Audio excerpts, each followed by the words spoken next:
예, 오늘은 93문, 94문을 통해서 세례에 대해서 살펴보는 시간을 갖겠습니다. 계속해서 반복해서 말씀을 드리는데 왜 우리가 성례, 즉 세례와 성찬을 시행을 해야 되는가 했을 때 이제 그 하나님께서 죄를 범한 자들이 하나님의 진노와 형벌을 받을 수밖에 없는데 그들을 불쌍히 여기시고 그 진노와 형벌을 면하는 방법을 주셨어요.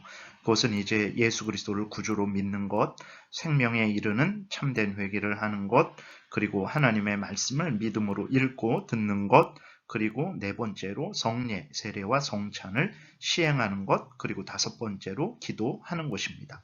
우리가 세례와 성찬을 시행함을 통해서 하나님께서 우리에게 주신 그 죄용서의 은혜, 구원의 은혜, 하나님이 우리 하나님 되고 우리가 하나님의 자녀된 그 은혜가 어떤 것인지를 눈으로 보는 그 표지를 통해서, 그 행위를 통해서 확인하게 되고 그것을 또 확증하게 되고 또 그러한 받은 은혜를 더욱 경고케 되는 은혜가 있습니다. 그래서 그리스도인들이 세례와 성찬을 하나님의 말씀을 따라서 믿음으로 시행할 때에 우리가 받은 은혜를 눈으로 확인하게 되고 또 이제 그러한 은혜를 실제적으로 또 누리게 되고 더욱 견고한 믿음을 가지고 살아갈 수 있게 되는 것입니다. 그렇기 때문에 그리스도인들이 세례와 성찬을 소홀히 여기고 이 명령을 준행하지 않으면 그들의 믿음은 올바로 서지 못하게 됩니다. 그리고 예수 그리스도께서 교회에 분명히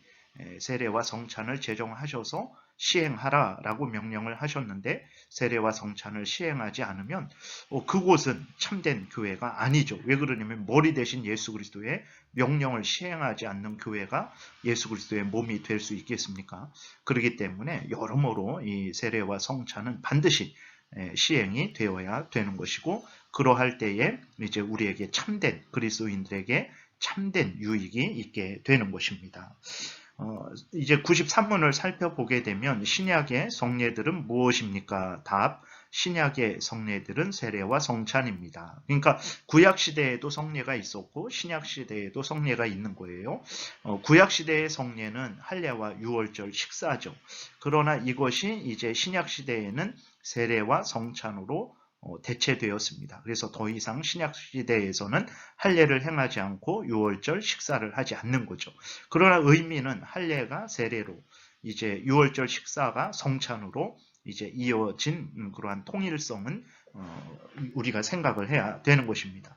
다시 한번 성례가 무엇이냐라고 이렇게 우리가 좀 정리를 하면 성례는 첫 번째로 예수 그리스도께서 제정하신 예식, 거룩한 예식입니다. 그리고 그 예식 때 사용하는 표지를 통해서 이제 물과 떡과 포도주가 있죠. 세례 때 물, 성찬 때 떡과 포도주. 그 표지를 통해서 이제 무엇을 드러내는 것이냐면 예수 그리스도로 말미암은 은혜 언약의 은혜들, 혜택들을 드러냅니다. 다시 말해서 구원의 혜택들, 죄 용서, 정결케 됨, 의롭게 됨, 예수 그리스도와 연합됨, 하나님의 자녀됨, 날마다 은혜를 공급받음, 이러한 모든 구원받은 은혜를 표시해주고 확증해주는 거예요. 그리고 그 믿음을, 그 구원을 더 경고케 해서 이 땅에서 하나님을 믿고 살아가는데 더욱 힘을 얻도록 하는 것이 성례인 것을 우리는 늘 생각해야 됩니다. 그래서 예수 그리스도께서 성경을 통해서 신약의 교회에 제정해 주신 성례는 두 가지밖에 없습니다. 세례와 성찬. 오늘날 로마 카톨릭은 7성례를 행하죠. 세례, 성찬, 견진, 고해, 임직, 결혼, 종부. 뭐 다른 것들은 우리가 잘 아는 것이고 이제 견진은 뭐냐면 신부의 안수를 통해서 성령과 성령의 은사를 준다라는 거예요. 그러니까 성령을 받고 그 성도가 카톨릭 성도가 성령을 받고 성령의 은사를 받는 것은 누구에 의해서 받게 되냐면 신부의 견진 성사를 통해서 받을 수 있다라는 거예요. 그거는 완전 이단적인 말이죠. 성령 하나님께서 신부가 정말 이렇게 이 사람에게 주면 신부가 성령 하나님을 이 사람에게 주고 뭐 성령의 은사를 저 사람에게 마음대로 주고 그럴 수 있겠습니까? 그럴 수 없는 거예요. 근데 오늘날 로마 카톨릭은 신부가 로마 가톨릭 성도에게 성령이 임하게도 할 수 있고 성령의 은사가 임하게도 할 수 있다라고 그렇게 주장을 하죠. 그래서 견진 성사를 받아야 그 사람이 성령을 받고 성령의 은사를 받을 수 있다라고 하는 거예요. 종부 성사는 이제 마지막 죽음을 앞둔 사람에게 또 아니면 병든 사람에게 시행하는 그러한 로마 가톨릭의 성례죠. 병자 성사라고도 합니다. 그러니까 이것도 마찬가지예요. 병자에게 그 성사를 통해서 기름을 바르는 것을 통해서 성령의 은사가, 성령의 은혜가 이제 임하게 하는 거예요. 그래서 그 병자로 하여금 병의 치료를 얻게 하고 힘을 얻게 하고 뭐 죽음을 담대히 맞이하게 할 수 있다라는 거죠. 근데 이것이 야고보서 5장의 근거에서 그 뭐 병들었을 때에는 장로들을 청해서 기름을 바르며 서로 병 낫기를 위해서 기도해라. 이것은 일반적으로 성도들이 서로 병들었을 때에 위해서 기도하라는 것이고, 그리고 또 기름을 바르라는 것은 그 당시에 기름을 어떤 치료제 차원에서 사용하라는 의미지, 이것이 교회에 막 이렇게 어떤 성스러운 예식이 되어서 구원의 은혜를 예수 그리스도를 믿음으로 말미암아 얻게 되는 구원의 은혜 언약의 그 은혜들을 표시하는 성례가 아니에요. 그러나 로마 카톨릭은 그것을 마치 성례로 해서 그걸 누가 거행합니까? 신부만이 할 수 있는 거예요. 결국은 성도들을 신부의 종으로 만들어 버리는 그러한 아주 잘못된 그러한 행위들이죠. 이러한 부분들에 대해서 우리는 철저하게 배격을 해야 되겠습니다. 신약의 성례들은 이제 예수 그리스도께서 제정하셔서 교회에 명령하신 거룩한 예식들은 그 예식을 통해서 예수 그리스도를 믿음으로 말미암아 얻게 되는 그 구원의 혜택들을 표시해주고 확증해주고 경고해주는 성례는 세례와 성찬밖에 없다라는 것을 우리가 기억을 해야 되겠습니다. 좀 세례에 대해서 또 이제 좀 더 구체적으로 살펴보면 세례는 무엇인가 그랬을 때 답 세례는 성례의 하나로서 성부와 성자와 성령의 이름으로 물로 씻는 예식인데 이것으로 그리스도와의 연합과 은혜 언약의 유익에 참여함과 주님께 속한 사람이 되기로 약속함을 표시하며 인치는 것입니다. 좀 구체적으로 좀 자세하게 나누어 보면 첫 번째로 세례는 성부와 성자와 성령의 이름으로 받는 것이라는 것을 우리가 기억을 해야 됩니다. 성부와 성자와 성령의 이름으로 세례를 받는다라는 것은 무슨 의미냐? 삼위일체 하나님에 의해서 삼위일체 하나님의 약속과 삼위일체 하나님의 권위에 근거해서 세례받고 믿음으로 순종함으로 세례를 받는다라는 것을 의미하고 있는 거예요. 그래서 성부와 성자와 성령의 이름으로 세례를 받는다라는 것이 이러한 의미라는 것을 우리가 기억해야 됩니다. 그래서 마태복음 28장 19절에서도 예수 그리스도께서 분명히 말씀하셨죠. 그러므로 너희는 가서 모든 민족을 제자로 삼아 아버지와 아들과 성령의 이름으로 세례를 주라 이렇게 말씀을 하셨어요. 삼위일체 하나님의 이름으로 세례를 주라 명령을 하셨어요. 우리가 이 말씀에 순종을 해야 되는 거예요. 그 의미는 이제 1번에 말씀드린 거죠. 두 번째, 세례는 세례 시 사용하는 외적인 표지가 있죠. 그것은 물이죠. 성찬 때에는 이제 떡과 포도주를 사용하는 것이고 세례 때에는 그 물을 통해서 이제 물은 예수 그리스도의 피를 의미하는 거예요. 물을 가지고 씻죠. 근데 씻는다는 이제 우리 장로교에서는 뿌리거나 적시거나 하죠. 침례교에서는 푹 물 속에 잠그죠. 이러한 씻는 행위를 통해서 우리의 죄가 깨끗이 씻음 받는 것을 표시하고 확증해 주는 거예요. 그러니까 왜 세례 때 물을 그렇게 가지고 사용하는가? 그냥 말로 할 수 있는데 왜 그러냐면 이 물이 너희들의 더러운 것을 씻는 것처럼 예수 그리스도의 피가 너희들을 깨끗이 씻는 것이다 라는 것을 이제 우리의 눈으로 볼 수 있도록 우리의 몸으로 이 감각으로 깨달을 수 있도록 우리를 위해서 우리의 믿음을 확인시켜주고 더 경고케 해주시기 위해서 이 세례를 제정을 하신 것입니다. 그래서 히브리서 10장 22절에 우리가 마음의 뿌림을 받아 악한 양심으로부터 벗어나고 몸은 맑은 물로 씻음을 받았으니 참마음과 온전한 믿음으로 하나님께 나아가자. 다시 말해서 예수 그리스도의 피가 우리 마음에 뿌려진 거예요. 그래서 우리가 악한 양심으로부터 벗어나게 되고 우리가 참마음과 온전한 그러한 믿음을 가지게 된 거죠. 근데 여기에서 좀 우리가 조심해야 될 것은 하나님이 예수님의 피로 우리를 씻으신다라고 하셨을 때 실제로 하나님이 그 예수님의 피를 가지고 우리를 이렇게 몸에 바르냐? 그래서 우리의 몸이 빨갛게 예수 그리스도의 피로 이제 빨갛게 물드는 것이냐?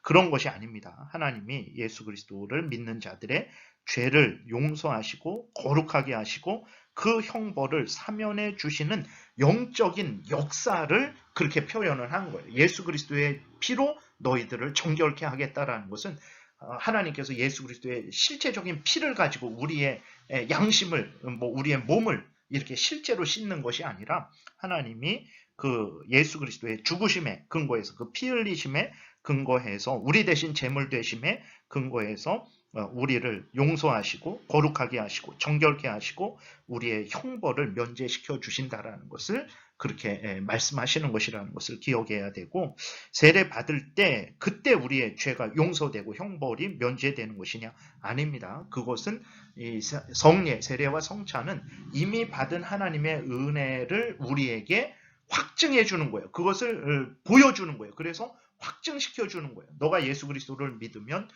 예수 그리스도의 그 피로 인해서 예수 그리스도의 그 피 흘리심의 근거에서 십자가 죽으심의 근거에서 너의 죄가 용서되고 너가 정결케 된다라는 것을 바로 이렇게 우리에게 보여주는 것입니다. 그래서 세례 받을 때에 물론 그러한 죄 용서의 은혜와 정결케 되는 은혜가 있죠. 그러나 누가 세례를 받습니까? 이미 예수 그리스도를 구주로 믿는 자가 세례를 받는 거죠. 이미 그는 예수 그리스도의 피로 정결케 된 상태에서 세례를 받는 거예요. 그래서 세례 받을 때 그때에서야 정결케 되고 죄가 면제되고 그때 그런 은혜를 받는 게 아니라 이미 받은 자가 세례를 통해서 이런 은혜를 받았음을 확인하고 확증하고 경고하게 되는 것이라는 것을 우리가 기억해야 됩니다. 물론 앞에서도 말씀드렸지만 그때 또 하나님이 우리를 또 정결케 하시고 또 우리의 죄를 용서해 주시고 우리를 경고케 하시는 그런 은혜가 또 세례 때에 임하기도 합니다.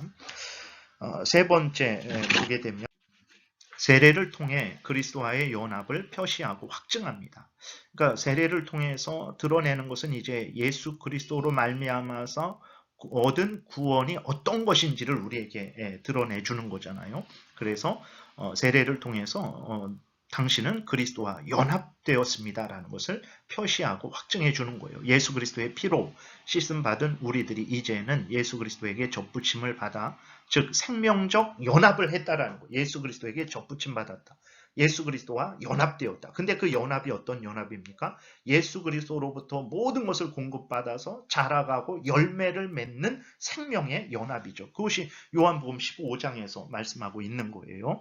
5절부터 4절부터 보면 내 안에 거하라 나도 너희 안에 거하리라. 가지가 포도나무에 붙어 있지 아니하면 스스로 열매를 맺을 수 없음 같이 너희도 내 안에 있지 아니하면 그러하리라. 나는 포도나무요 너희는 가지라. 그가 내 안에 내가 그 안에 거하면 사람이 열매를 많이 맺나니 나를 떠나서는 너희가 아무것도 할 수 없음이라. 이렇게 분명히 기록이 되어 있습니다. 그래서 예수 그리스도를 멀리하는 자는 결코 정상적으로 살아갈 수 없어요. 그리스도인이 예수 그리스도를 멀리한다.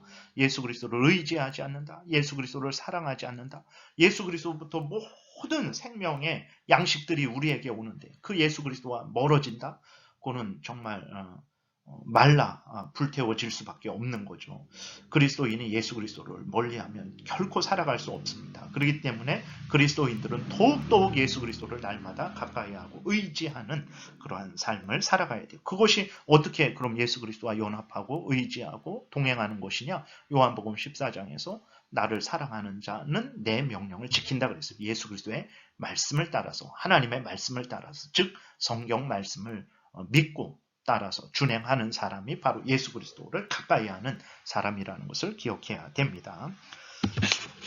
네 번째, 세례를 통해 은혜 언약의 유익에 참여함을 표시하고 확증합니다. 이 앞에서 말씀드렸던 것들이 그게 바로 또 은혜 언약의 내용들이고 좀 포괄적으로 은혜 언약은 하나님이 우리 하나님 되시고 우리가 하나님의 자녀 되는 것입니다. 다시 말해서 구원 받는 거예요. 그 구원이라는 것은 우리가 하나님의 자녀 되고 하나님이 우리 하나님 되는 거죠. 우리가 하나님의 아들들 되고 하나님이 우리 아버지가 되시는 거예요. 구원은 하나님이 우리 아버지가 되는 거예요. 우리가 하나님의 자녀가 되는 것입니다. 그것이 바로 구원이라는 것을 기억해야 됩니다. 세례를 통해서 예수 그리스도의 피로 죄 씻음 받은 것, 하나님의 양자 된 것, 중생된 것, 성화되어지는 것, 영원한 생명의 부활에 이르는 것을 우리에게 표시해 주는 거예요. 눈으로 보이게. 그리고 그것을 확증해 주는 거예요. 너가 바로 이러한 은혜를 받았다. 그래서 우리의 믿음을 견고케 해주는 거죠. 그래서 믿음으로 세례를 시행할 때, 그 세례가 시행될 때, 동참할 때, 믿음으로 성찬에 참여할 때 우리가 하나님의 은혜를 확인하게 되고 확증하게 되고 또 견고하게 되어서 믿음이 더욱 강해지게 되는 은혜가 있는 것입니다. 다섯 번째, 세례를 통해서 주님께 속한 사람이 되기를 하나님과 교회 앞에서 공개적으로 맹세하고 확증하는 거예요. 이제는 나는 하나님의 자녀입니다. 이제 나는 제일장로교회 회원 되었습니다. 이제 나는 하나님을 위하여 살아가는 사람이 되겠습니다. 이제 나는 제일장로교회 성도로서 본분을 다하고 책임을 다하고 또 교회를 위해 성도들을 위해서 하나님을 위해서 살아가는 교회의 일원으로서 공개적으로 이제 살아가겠다라는 것을 맹세하는 거죠. 그러니까 하나님 앞에서 또 교회 앞에서 성도들 앞에서 이제 그 맹세를 하는 거예요. 공개적인 맹세를 하는 것입니다. 로마서 6장 11절부터 보게 되면 이와 같이 너희도 너희 자신을 죄에 대하여는 죽은 자요 그리스도 예수 안에서 하나님께 대하여는 살아있는 자로 여길지어다. 그러므로 너희는 죄가 너희 죽을 몸을 지배하지 못하게 하여 몸의 사욕에 순종하지 말고 또한 너희 지체를 불의의 무기로 죄에게 내주지 말고 오직 너희 자신을 죽은 자 가운데서 다시 살아난 자같이 하나님께 드리며 너희 지체를 의의 무기로 하나님께 드리라. 이 말씀에 대해서 아멘 그렇게 하겠습니다. 내가 이제 하나님의 자녀된 자로서 하나님을 위해서 살아가겠습니다. 이전에 죄된 삶을 끊고 돌이켜서 하나님의 말씀을 따라서 살아가겠습니다. 내가 하나님의 백성이 되었고 교회의 회원이 되었는데 내가 제일장로교회 회원으로서 그렇게 살아가겠습니다. 하나님 앞에서 교회 앞에서 즉 성도들 앞에서 공개적으로 이제 맹세하는 것이 바로 세례죠. 그래서 세례는 이런 의미로 시행된다라는 것도 앞에서 말씀드렸던 그러한 하나님의 구원의 은혜들이 표시되고 확인되고 또 확증되고 그래서 우리의 믿음이 견고케 돼서 힘을 얻어서 하나님을 더 잘 섬기고 살아갈 수 있게 되는 은혜가 있다라는 것. 그렇기 때문에 세례가 우리 구원의 유익이 되는 것이죠. 그래서 이런 의미가 있다라는 것을 잘 생각하시고 세례 받았을 때 여러분 기억하십시오. 그리고 또 지금 교회에서 또 세례 받는 세례식이나 성찬식이 있을 때는 이런 의미를 생각하면서 믿음으로 동참하시기를 바랍니다. 기도드리겠습니다.